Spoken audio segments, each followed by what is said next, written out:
Having had arthritis for many, many years, I've been playing around with things just to try and normalise diet a lot. And one of the things I found doesn't tend to react with me, like within reason. I don't eat a lot of it, but a bread that works well is spelt bread. I find that any of the bought slice pans, the ultra processed things, using a lot of modern, intensively grown wheats, if I go near those, bang, within very, very quickly I can feel that thing not having a good reaction. I can feel the joints getting a bit sore and the whole lot. But the spelt, it's an old grain. It does contain gluten, so you can treat it quite similarly to a normal bread.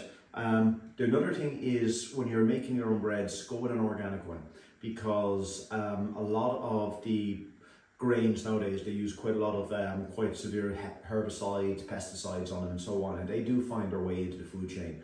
With the organic ones, that diminishes dramatically for it to be organic certified from a reputable brand. So an organic wholemeal spelt flour is a good option. It's gluten containing, so that way you can use your yeasts and you have a very, very nice bread that works well. What I'm going to do here is, first of all, because I'm making basically a normal yeast, I have warm water. Now the thing with breads is all flour is slightly different humidities. So the moisture content, you have to kind of learn a little bit how it's going to work. Exact measurements don't always work too well. But I have about 360 ml of warm water and about 500 grams of, well, exactly 500 grams of spelt wholemeal spelt flour. Into that, I'm going to put about a tablespoon into that warm water, about a tablespoon of olive oil, and I'm going to put a tablespoon or 2 teaspoons of dried yeast. Also into that, I'm going to put about a generous teaspoon of honey. Now, you can use any sugar, but what the honey does is it starts to activate the yeast. Basically, the yeast is a living organism, and it's inactive, it's inert obviously when it's dry. So you need to give a little bit of food warmed, and quite quickly that yeast will start to activate, and it just makes the whole process a lot easier. If your water is just a nice kind of slightly above tepid, I find works best. But if your water is too hot, you'll kill the yeast, and then it just won't work at all. So treat it gently. Remember, yeast is a living thing, and hence bread is a living thing. So I just plop those there like that, and then I'm going to get my wholemeal flour, pop it into a good big bowl.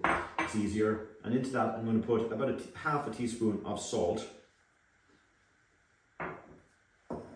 And then I'm going to put some seeds. You can get these lovely mixed seed combinations, but I've used more pumpkin seeds additionally in this. About a half a cup of seeds. I think this is flaxseed. It's got some sunflower seeds. I know I say refined sunflower oils should be avoided, but I find the seeds, and don't forget, I'm cooking for me, and if you find that a gluten-containing spelt is bad for you, then you just have to avoid it. But what I am saying is it's good to experiment with things.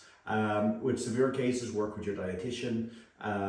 Don't go running into things. Again, I'm not a qualified doctor, so I'm not going to give that kind of, a good dietitian is, for some people, is an essential part of the team. So work with them. But what this does work for me. So it's one of those things just to kind of play around with. Anyhow, I've popped my pinch of salt, my seeds, and I have my spelt flour in there. You can always kind of smell when the yeast has that nice yeasty smell when it's starting to get active. And then I'm just going to pop my yeast water all in there. And initially, just to mix it through initially, I'm just going to use a wooden spoon to form it up into a kind of a dough. Just easier like that. Just move those ingredients out of the way. And there's a little bit of kneading required down in this. When it kind of forms into your little bit of a dough,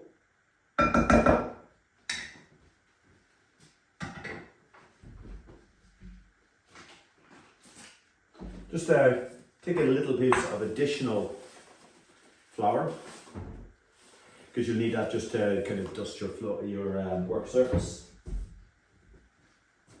And just a little bit on your hands as well. And then start just working that dough, because we are going to have to, and if you just kind of work it in nicely, it should be nice and moist, it shouldn't be too dry. A dough that's a little bit, I'll show you now, it's easier. Just kind of work it around to just gather together all the loose spelt.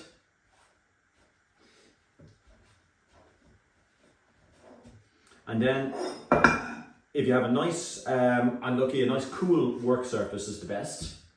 I have a nice marble kind of granite kind of work surface, so that works particularly well. Having it nice and cool, and then just kind of flatten it out and knead it.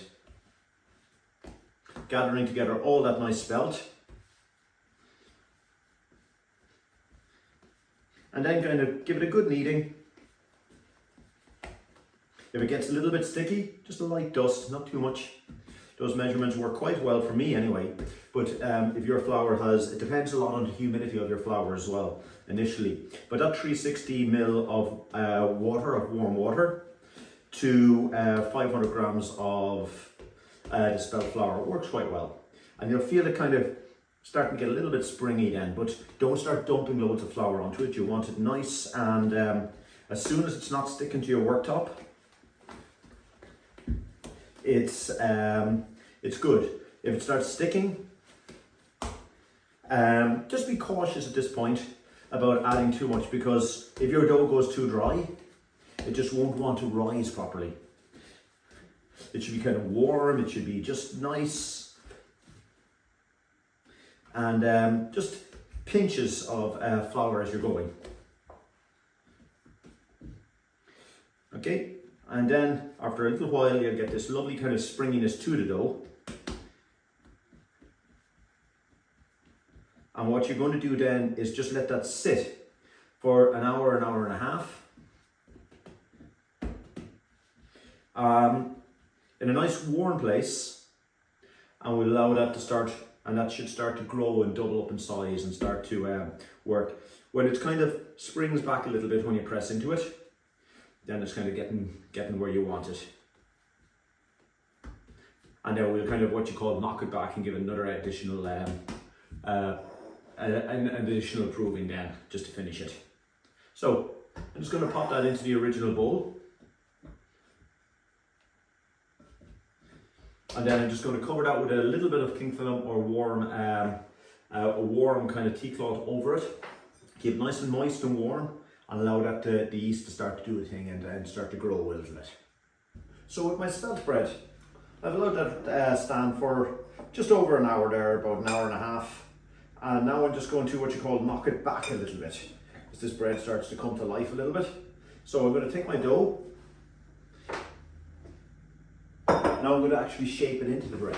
So I have a little bit of extra flour here, of the spelt flour, and I'm just going to kind of give it another quick kneading.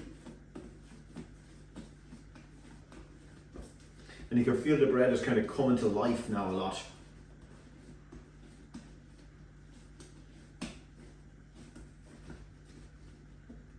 So now at this stage, I want to divide the bread into pieces. I could make one large loaf here and maybe a couple of small ones. So you can kind of see the nice kind of air pockets, or CO2 pockets I should say, starting to form in this now. And I'm going to make bread rolls, maybe one large one as well. Because I'm making veggie burgers for later and I'd like some buns there. So I'm going to make 3 rolls. And then just a kind of a larger, kind of a loafy kind of size piece of bread. So it's just a case of just shaping those out. If it's get a little sticky, just lightly dust your hands. And then just kind of work it through, fold it around into a nice neat shape, like dust.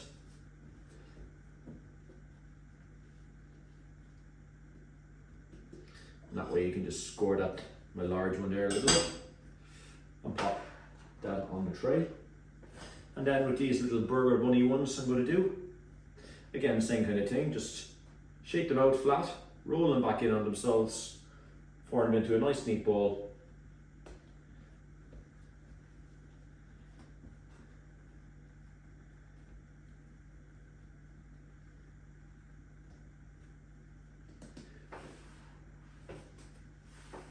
And pop them on. Again, I like to use the old silicone mats. I think they're great. Get plenty of space between them though, because they will rise a little bit, and they should at least double up in size, if not a little bit more. And then the thing with bread is just allow it time to relax and to prove itself. Some things you just can't rush. You know, it's as simple as that. And bread is very, very much one of those things. So with some of them, I have, what do I have?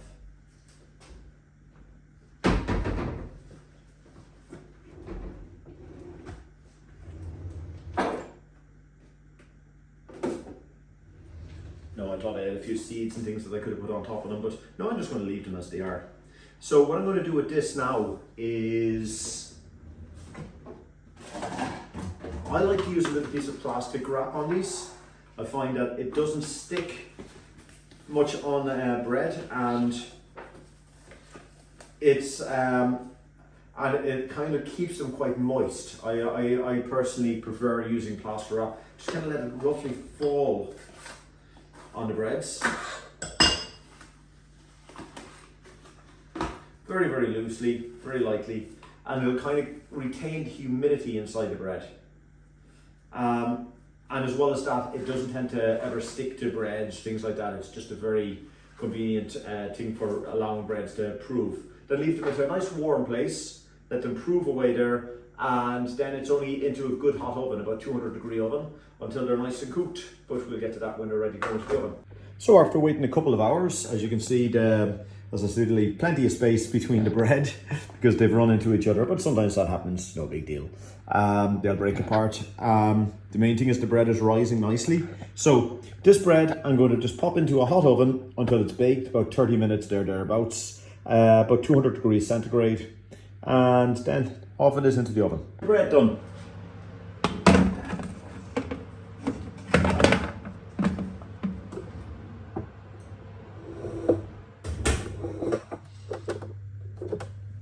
Nice, and the easiest way to check bread if it's cooked is just pick one up and just carefully, obviously, just give it a little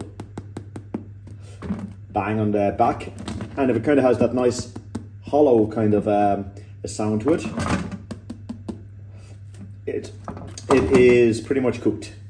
So all you need to do down with that is never ever cut your bread straight away once it comes out of the oven.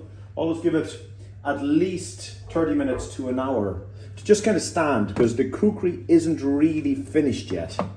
So what I like to do is just pop it on a cooling tray.